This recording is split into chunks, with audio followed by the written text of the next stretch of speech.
This is The Good Government Show. Anything that lasts a long time, if you think about the Constitution as a machine, anything that lasts a long time needs to be fixed along the way. And that means if we fix it along the way, we can keep it for the long term. And I think that that's really the thing to remember is if we keep it up to date, if we provide the changes that are needed given where we are in our reality in time, then it can live much longer. But if we don't make those changes and it becomes rigid, it's much more likely to break. And I think the real key here is that we need a positive vision for the future. We need to say, this is what it could be, and here's a way of getting there. If we want to have a democracy, we have to do democracy. And what that means is we have to be able to disagree with each other and still come to the table and identify solutions together. One of the challenges that we experience is that most Americans take the status quo for granted. Thomas Jefferson thought the Constitution should be rewritten every generation. While there's very little chance we're going to completely rewrite the Constitution, one organization is working to make sure it continues to be a living and relevant document, and it continues to serve the people. Welcome to The Good Government Show. I'm Dave Martin. First, help us share the message of good government by liking us and sharing us where we are on social media. Make sure to review us and send our show everywhere. We all need to talk about good government. Cecili Wake is the Deputy Director of Democracy 2076. The mission is to make sure the Constitution and American democracy is as strong in 2076, the tricentennial, as it was when it was written after American independence in 1776. I met Cecili at the National Academy of Public Administration's annual conference in Washington. She was a panelist on a session called Reimagining Government. 2076 is thinking about what government will look like in 50 years and how government might change to make sure it continues to deliver the democracy we all want. And no small feat. When you consider that the last amendment was in 1971 and that change lowered the voting age to 18, you realize it might be time to update the Constitution. Sure, change can be frightening, but doing nothing is scary too. And we talk about movies and their impact on our thoughts on democracy. And she is a fan of the West Wing. So coming up, some thoughts on the future of democracy, where the Constitution might be headed, and how we can ensure our democracy makes it to its 300th birthday. That's next with Cecili Wake of Democracy 2076.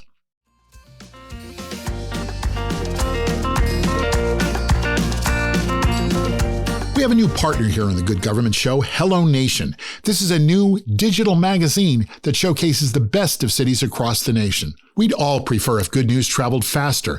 At HelloNation, positive stories don't just get told, they get amplified. HelloNation helps businesses, leaders, and communities share positive stories that matter, building trust, credibility, and meaningful connection. Through professionally produced podcasts, digital features, and targeted distribution, HelloNation positions you as the answer regular folks are looking for, while expanding and scaling your digital footprint across the platforms that people trust. Good news deserves momentum. Your city or your business can help spread the word of good news across the nation. At HelloNation, they don't just have advertisers, they have advertisers. Editorial content from trusted community leaders and cities that are helping spread the good news. Let HelloNation lift you up and lead the conversation. Visit HelloNation.com to learn more. Once you wrap up this episode of The Good Government Show, give a listen to our friends over at Good News for Lefties. This daily podcast highlights news stories that show there's more good news out there. Other people in government are really trying to do the right thing. That's Good News for Lefties. Listen where you're listening now.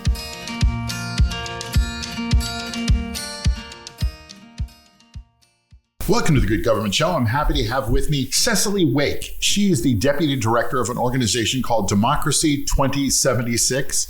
We're here at the National Academy of Public Administration at their national conference where you were a panelist. Let's start at the beginning. What is Democracy 2076, and are we working towards that? Or are we trying to maintain it until? Hello, yes. Thanks for having me. Yes, both of those. So Democracy 2076 is an organization focused on building the conditions that we need in order to have an effective, responsive, and representative democracy at the 300-year mark. Much like we have now. Maybe a little bit of improvement we could be doing. A little improvement. And the session that you were just at was Reimagining Government. Are you looking at a whole new way to look at government? Are you looking at ways to streamline or improve it? Are we talking about wholesale changes? What's the goals of Democracy 2076? Sure. So we have three primary focus areas. So the first is looking at the Constitution and really thinking about what kind of Constitution, what do we need in our Constitution by 2076 in order for our democracy to continue and for it to be thriving and flourishing at that point. So that program works with state partners all across the country, national partners as well. For the last 3 years, we've been working with them to identify what are the changes that you would want to see in our Constitution, what amendments would be a step forward for our democracy, to identify a set that this large, broad coalition can agree on. And we're in the early phases of implementing a strategy to bring some of those about. I am neither a historian nor a constitutional law scholar, but when they wrote the Constitution, didn't they have in mind the fact that it was a living document, that it would change? Very much so. And in fact, Jefferson even said that he thought it should be written in that it changed every 19 to 20 years, every generation. Really? And we haven't really done that. But globally, if you look at constitutions, they typically tend to last a generation before they're amended. And if you look at the state level, that has very much been the case in the US. We have gotten in the last few decades into a place where we are less interested or seemingly less able to amend the Constitution. But I think the point is that Americans are not feeling connected to their government. They don't trust their government. They don't feel as though the democracy that we have now is delivering for them. And what they really want is a government that is delivering for the material needs of the people. And what that looks like is a democracy that's functioning, that has things baked into it to make the structures work, that make Congress work, that ensure elections are fair, that provide for positive rights for folks.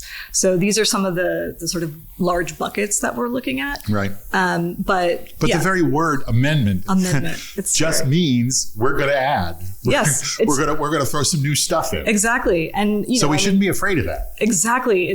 We're mending it, right? Anything that lasts a long time, if you think about the Constitution as a machine, anything that lasts a long time needs to be fixed along the way. And that means if we fix it along the way, we can keep it for the long term. And I think that that's really the thing to remember is if we keep it up to date, if we provide the changes that are needed given where we are in our reality in time, then it can live much longer. But if we don't make those changes and it becomes rigid, it's much more likely to break. So we don't need to be worried about British soldiers being forced into your home to have them stay at your place. We could get rid of that. Exactly. Some problems are in the past. Yes. So the Constitution was set up to be changed. So all you're doing is fulfilling the mission of Thomas Jefferson. Exactly. How many people think that? You, me, who else? Well, we have a lovely and really growing coalition of organizations at the state level. We're represented. We've worked with folks in all 50 states. We have national partners who really are understanding something's not working. And I think the real key here is that we need a positive vision for the future. We need to say, this is what it could be. And here's a way of getting there. One of the other things that I think about a lot is that the majority of Americans get their civics education from Hollywood. And that's not good. If you're thinking about what they're watching, it's not necessarily telling a story of effective government. It's not telling a story of positive futures. One of our programs is specifically looking at that question and really trying to understand what are people seeing? And how does it make them think about democracy? Do they feel a sense of agency in it when they see those things? And what can we do to help produce more stories that are protopian, that are showing a positive but not utopian future, a realistic positive future? I just rewatched about a half an hour's worth of All the President's Men with Robert Redford, a little retrospective. So that's okay, right? I can keep watching that. Yes, please. That's a good one. All right. Is there a movie that you've seen? I mean, you brought this up where you're like, oh, this is a good one to watch. That's an interesting question. I think personally, no. And I'm sure they might be out there, but that's the challenge, right? Is that Michael Douglas, an American President, comes to mind? Yeah, sure. And, West Wing, I think, gives us a sense of, here's a functioning democracy, a functioning government. Interestingly, though. So there are positive There are some models. positive things, but interestingly, West Wing, for example, is not doesn't encourage folks to get involved because they see it and they think, oh, it could work. Like it's working, it's fine, they don't need me. So what we're looking for is that balance of information or content that helps people understand Democracy's in trouble. Democracy is worth saving, and you can play a role in saving it. You said there were 3 things and we got stuck with the Constitution. Yes. What are the other 2? Okay, so the second one was the imagining work, which is our work with Hollywood that I was just talking about. And then the third one is called Pro-Democracy Political Coalitions. And that work is focused on understanding political realignments. So the ways in which political parties realign around their ideologies over time. Typically that happens every 30 or so years. So if you look back, you'll see New Deal changes, you'll see Reagan era changes that have changed the makeup, who's in them, what they believe in, what they stand for. Well, in my lifetime, the Solid South was Democrat. And now the Solid South is Republican. Exactly. So those realignments happen. Yeah. That's an inevitability. Teddy Roosevelt would not be a Republican today. Exactly. Yeah. So what we're looking at through that program, and we have a report actually coming out later this week, that's focused on what might the future realignments look like. What are some scenarios of the future where, we have 5 scenarios. One is both political parties are pro-democracy. We have one where both political parties are leaning authoritarian. We have one where the left is leaning authoritarian and the right is pro-democracy and vice versa. So we're really trying to understand what are the different ways in which we could be moving forward and how can we intervene to ensure that we're on a path to pro-democracy futures, that any political party that's viable in 2050, 2076 is committed to democracy. So that work looks at what are the issues that are starting to divide people. So, what are the things that are sort of outside of the left-right binary that we currently see that in the future might emerge as the things that divide us, and how by understanding some of those things can we look for opportunities to, again, nudge in the direction of democracy. In the US of A, we've gotten basically into a 2-party system, a Democratic Party and a Republican Party. Other nations don't have that. They have multiple parties. Green Party, Labor Party, Conservative Party, Christian National Party.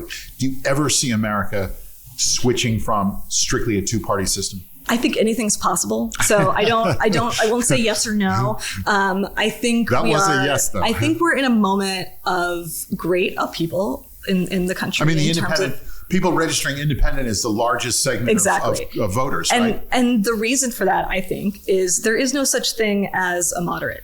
What you really have are people who align with the party all the way down the row on every issue. Yep. Or you have people who align with one party on some issues and with the other party on other issues. But very few people are in the middle of any issue. Most people have an opinion, left or right, or yes or no on most issues. So I think where we're seeing more independence grow is a sign that we're realigning, right? It's saying there are fewer and fewer people who agree all the way down with every issue on one side or the other.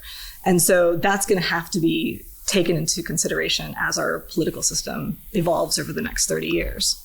I looked a little bit about, Democracy 2076 before we spoke, and I saw something that I wanted to talk about, which I thought was awesome on your website. Democracy is nonpartisan.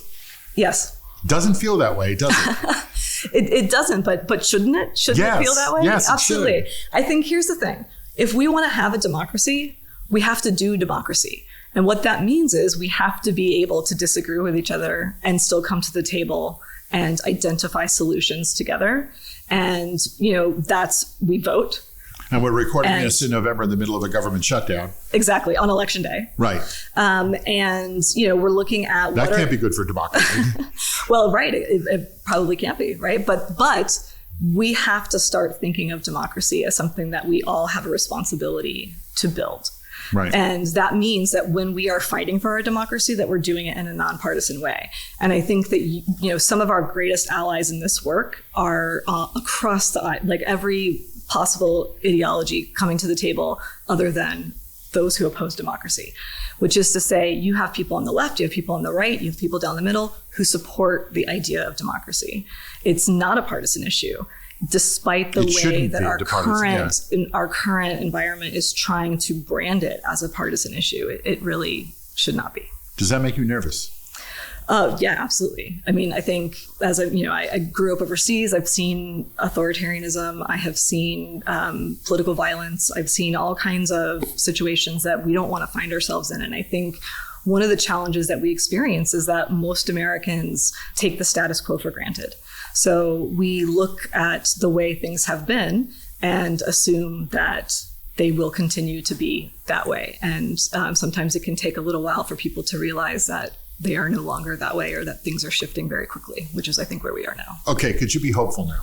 Yes, I'm so hopeful. Please, actually, please. I will say, really, honestly, 100%. I mean, let's Democracy 2076. You have a vision for 50 years from now. Give us a reason to be hopeful that we are not sliding towards, the wrong direction. One of the most wonderful things about working in an organization that looks at the long term is that you can as you zoom out, you take yourself out of the current crises and you start to look at the broader arc, the broader trend. And we are in, as humans, a broader trend towards more democratic governance, towards more fair governance, towards more, individual around the world. Being you're protected. talking about, right? Yeah, absolutely. And right now might not feel that way, right? Right now is one of those moments of upheaval. But if you zoom out and you look at what's available for our future, what are the possibilities for our future? I think that's where the hope really comes in. And the other thing that I'll say that I've been really hopeful about is every time I have this conversation with folks, they get excited. People are excited about thinking about democracy, thinking about the long term of our country and what 2076 might look like. Well, I hope everyone who's listening does. And if they do, how can they help? How can people help? Yeah, absolutely. So I have lots of ideas on this. I think the first thing is talk to people about the future of democracy. Look at democracy as nonpartisan. Remember that democracy, we can't have it if we don't do it.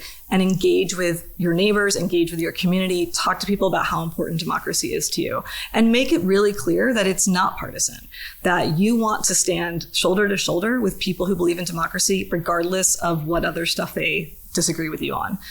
So I think that's the first thing is really just to make that clear in your daily existence. So it doesn't have to be going out to protest. Sometimes that's useful, but it's really about having those conversations.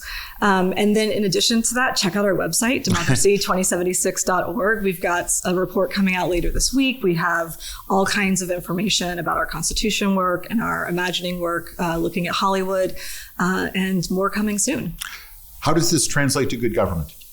Right. So I think this is really about understanding that government also needs to be thinking for the long term. So if we are really approaching the ways in which we are governing with an eye toward 50 years out, we're thinking about those future generations, we're going to do governance differently. And what that might mean is we're going to be better at anticipating upcoming and emerging challenges. We're going to be better at developing nimble and adaptable systems so that when challenges arise that we weren't able to anticipate, we can still sail through them without it undermining the structure and the integrity of the government. It means that we are able to actually build systems that can last. So I think when you look at... That's going to be hard to get elected leaders to do that because they're looking at today. They are looking at today, but they're also looking at how can we get people excited to come out and get me in office today. Right. And the way to get people excited is to talk about a big, bold vision.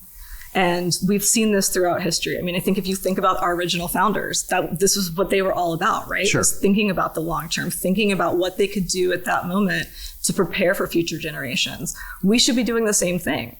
And I think do you see that happening in the governor's mansions, in Congress, in the mayor's office? It is starting to happen. I think it is definitely starting to happen. We have seen, one, at the local level and at the state level, a lot more thinking along these lines. The UN Declaration for Future Generations is a document that really outlines, here are some commitments and methodologies we can use to incorporate long-term thinking into governance. And we're seeing that globally, but also starting to see that emerge in local government. I was just in a session here at the conference. I mentioned the Universal Declaration the Declaration for Future Generations, and everybody in the room already knew what it was, which is such a great sign, right? That we're thinking in that way. So I do think it's happening. I think also what we're seeing is more and more political leaders, government electeds, not administrators, but electeds, realizing that they need to step up and be bold if they are going to continue having a job.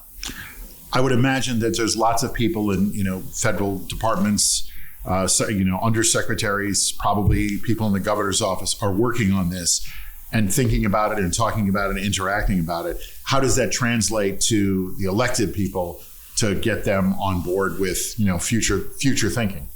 Because that's the challenge, right? Absolutely. It's a great question. And I think also probably one of the bigger speed bumps that we've experienced in the history of the country has been the shifting tides and the ways in which a nonpartisan administration of, the public administration folks have to kind of roll with changes coming from the politicos. I think this emphasis, though, on a future vision, this emphasis on what we can do for sustainability for the long term, both of those things help to level the playing field to a certain extent, which is to say, if you ask most people, what do you want to see in the future? We're much more likely to agree on that than we are to agree on what policy should we pass today. Yes. And so everybody wants clean water. Everybody wants safe streets. Everybody wants a good education for their kids. Exactly. Everybody wants health care. Everybody wants the planes to land on time safely. Exactly.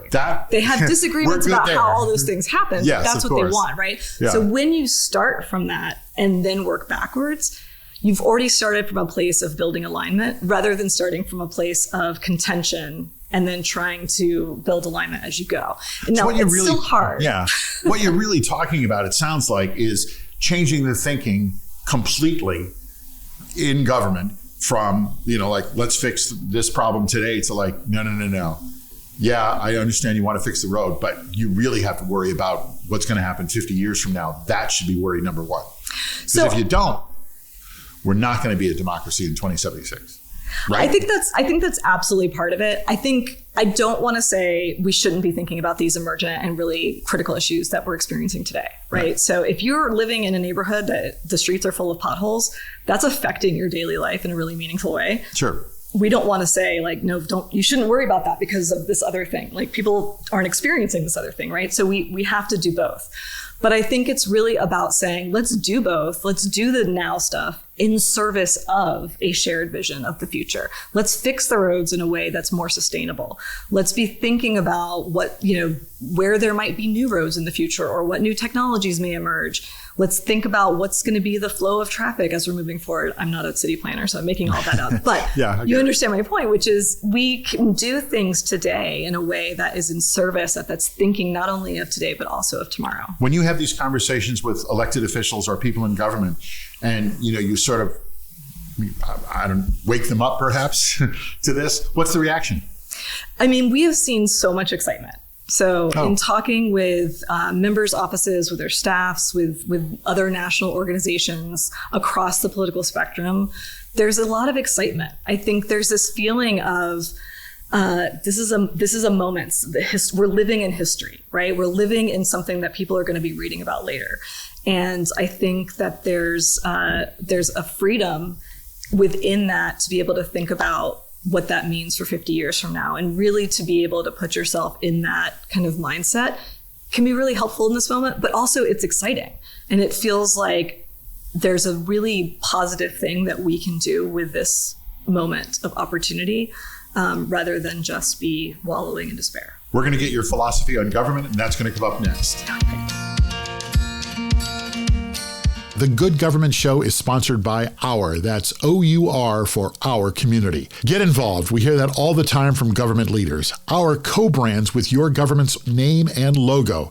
Your staff and the people you serve are connected and part of your community. From any device, your members provide reliable data and meaningful feedback.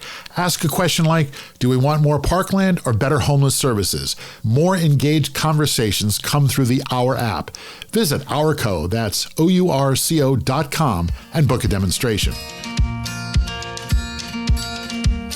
After you get done with this episode, hear more good government stories with our friends at How to Really Run a City. Former mayors Kasim Reed of Atlanta and Michael Nutter of Philadelphia, and their co-host, journalist and author Larry Platt, talk with guests and other mayors about how to really get stuff done in cities around the nation. Check them out where you're listening now or through their nonprofit news site, thephiladelphiacitizen.org/podcasts. I want to ask you a series of questions to get to the heart of what your real thinking is about government and about your role in government. So many of these questions are the things that I ask people like city mayor, so a little appropriate and a little different. But let's start at the top. What is good government? Define it. For me, good government is one that listens and interacts with the people.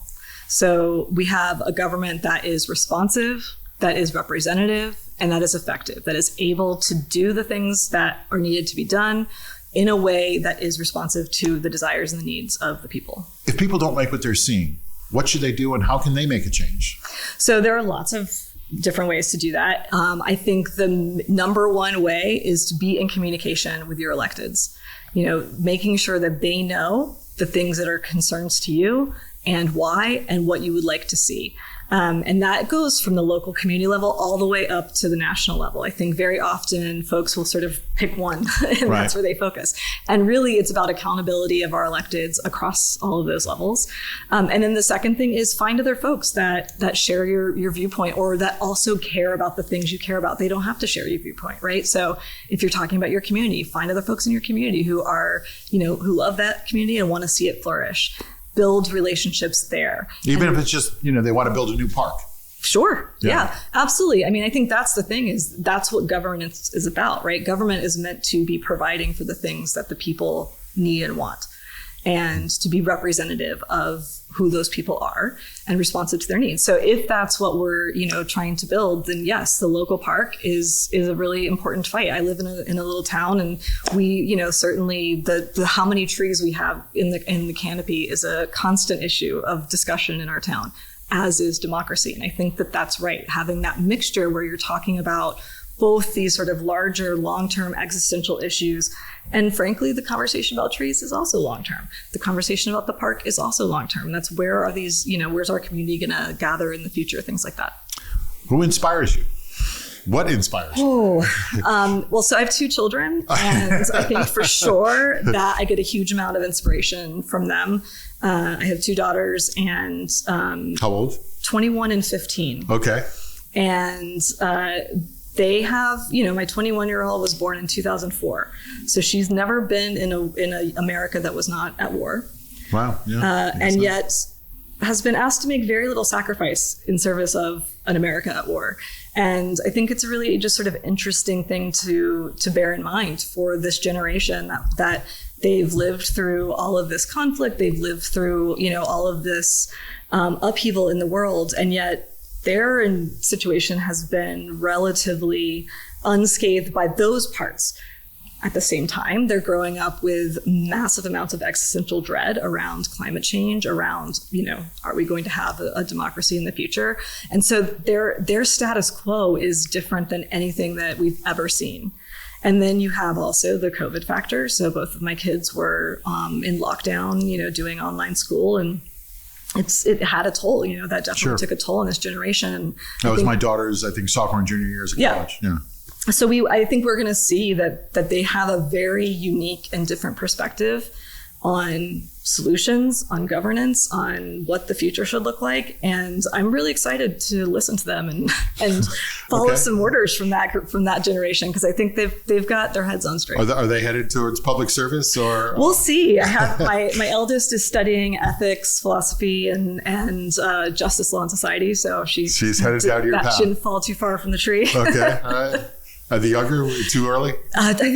She's an incredible artist, an incredible writer. So I think that she will be using those gifts. Did you see yourself? I mean, you said your parents were in the Foreign Service when you grew up and grew up overseas. Did you see yourself getting into this line of work? Yes, I definitely did. So I grew up in this sort of strange situation of being a representative of the U.S.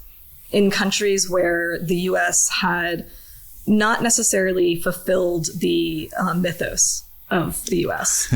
And I was told that on a regular basis by my friends, by the people that I interacted with. And so there was constantly being reminded the ways in which our policies were hypocritical to our what we said we were.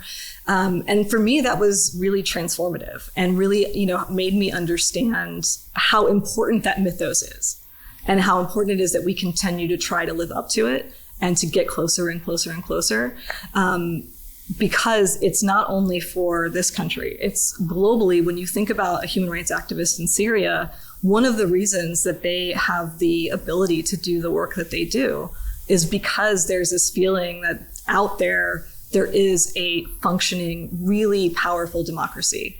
And without that, all of those other folks who are struggling on the ground to build those things, get left without that beacon. So you need hope. You gotta have hope. And that is the hope and promise of America, right? Exactly. I mean, that's what every guy on a ship in 1900 was thinking, right? Exactly. And today. Exactly. It's about hope and opportunity. It's not about building an idealistic future. It's about building a positive future, and we can do that. While you don't work in government, you certainly work with government, and you're certainly thinking about government. What would you like people to know about government that they probably don't know? See, I told you these are the hard ones. Yeah, this is a hard question. I think the first thing I would like people to know is that most people working in government are incredibly committed to the constituents, to the people that they serve. They're incredibly committed to effective government, to responsive government. They really want to be doing a good job. That's why they're in those roles. And that the majority of them are nonpartisan. And I think that's really hard for us now in the way that polarization has taken over, for us to remember that most people who are in public service approach that work from a nonpartisan perspective. And I think that's critical, right? Because it's about serving everybody, not just one segment of the population. What's the best part about working for Democracy 2076? I think the best part is that even in times of great upheaval, in times of great challenge, as we're experiencing right now, there's a wellspring of hope and a wellspring of opportunity to seize on that hope and do tangible work in service of it. And then the second best part is that the team is incredible. I get to work with just really smart, really effective people, not just in our organization, but the partners that we collaborate with are also amazing. So it's another source of hope, is just to see how many people are out here doing really important work. How do you keep from getting depressed, frustrated, annoyed, furious when you see the headlines? What says I keep from any of this? So I think first off, yes, all of those things are going to happen. Yes. We're gonna have those feelings, because how could you not? This is, if you're paying attention at any point in history, you're going to see things that are going to be upsetting. So first off is to not deny that exists. I think second is to get in touch with the things that ground you. So for me, it's my family. It's going outside and experiencing this world. It's taking a nap sometimes, right? Sometimes that's really important. Just shutting it all off. Exactly. What do you do for fun? All those things I just said. Okay. Take a nap. So I'm an avid reader. So I find myself reading. I love gardening, and I call my garden the Democracy Garden, because I listen to books about democracy while I'm gardening. And you're kind of taking yourself out of the purpose of gardening, which is to clear your mind. Which is to clear my mind. But I think that it's actually... And I'm sure you listen to the Good Government Show podcast. Yes, of course. Thank you. Yes. And I think it's an excellent it's a way of, it's a great metaphor. Gardening is an excellent metaphor for what we're trying to do here, right? Is that we're trying to sow the seeds. We might not see the flowers bloom, but we're trying to sow the seeds of democracy for next season. This is the Good Government Show. We always try to bring it back to a good government. Tell me about something that you feel like you had an impact on through Democracy 2076 that you're excited about. So, a big project or a small project. Yeah, absolutely. Wow. So many to choose from. I'm going to start with our Constitution work. We've had 3 national convenings of partners. And I think the thing that I have been the most excited about to see there is just the degree to which folks can come together into a room with people who have different politics than they do and talk about the future of our Constitution and find alignment, and then go back to their communities, go back to their organizations, and push that forward together. So to me, that's a huge win, and the opportunity for our organization to continue pushing that agenda and to be partnering with all of these organizations, helping them with capacity building, helping them connect with funding for that work. That's a huge step forward, and as far as I'm concerned, for our democracy. And then I think the second one, there's one in each project. So for our imagining work, we put out a report, where we have another one coming in the new year, really looking at what is the impact of this content. But the best part is that then we were able to go and meet with creatives and really understand from their perspective, why is it, what are the challenges? What are the roadblocks to doing this kind of work? And how can we develop tools and resources and supports? I think we're going to be seeing some very exciting stuff coming out of Hollywood over the coming years that helps us reinforce our commitment to democracy as a country. And on our political coalitions work, I am so excited that we have this report coming out this week, because I think it's a chance for folks to really think differently about how we view political parties, how we view the ways in which we see eye to eye or not with one another, and where we actually fall on a spectrum of issues that are totally outside of the right-left binary. So we'll have a link once the show comes out to that report. But where can people find it? Because it will, by the time this show airs, it will have been out. So where can we find it? Democracy2076.org, and you can go to programs and click on political coalitions to see that one. But for all of our programs, there's great content on those pages. So okay, all right, check it out. Cecili Wake, you're the Deputy Director of Democracy 2076. And the idea is to keep your eye on the prize 50 years from now, 300 years of America, to make sure we're still a vibrant beacon of democracy for the world. Yes? That is it. That's the goal. We can do it. And you just wrapped up a conference session called Reimagining Government. And I think we talked a little bit about the ways that government can be reimagined. Thank you. Pleasure to have you on. Pleasure to meet you. Thank you so much. It was wonderful to talk with you. Thanks. Want to hear more about good government? Check out another show I host, Leading Iowa, Good Government in Iowa Cities. I host the show with Brad Kavanaugh, Mayor of Dubuque, Iowa, and the immediate past president of the Iowa League of Cities. Together, we talk to leaders in Iowa cities. We talk about what works and what good government looks like in Iowa. Join us right here where you're listening now. That's Leading Iowa, Good Government in Iowa Cities. Anything that lasts a long time needs to be fixed along the way. When you think about it that way, you see the Constitution and our democracy can't just sit still. It must be amended, changed, updated. That, says Cecili Wake of Democracy 2076, is the best way to keep our democracy going strong and responsive and working in our time. Democracy is nonpartisan. It's not left versus right. It's an issue everyone can agree on. To get it, we need to come together to talk about it and work together. That's what Cecili Wake says. She says it will make our democracy stronger and still working for all of us. So check out the things Democracy 2076 is doing. We have a link on our show notes. It's good to know there are people out there thinking about the future for all of us. Well, that's our show. Thanks for listening. Please like us and share us with your friends and review us right here where you're listening. And check out our website, goodgovernmentshow.com, for extras. Help us keep telling stories of good government in action everywhere. Join us again for another episode right here. I'm Dave Martin, and this is The Good Government Show.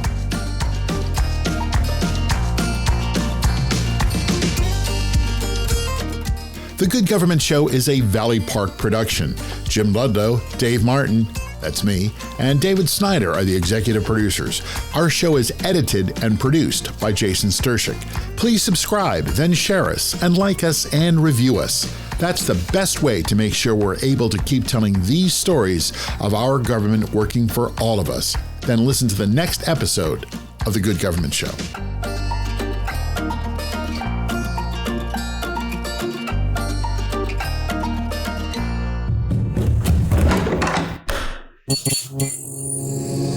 This podcast is part of the Democracy Group.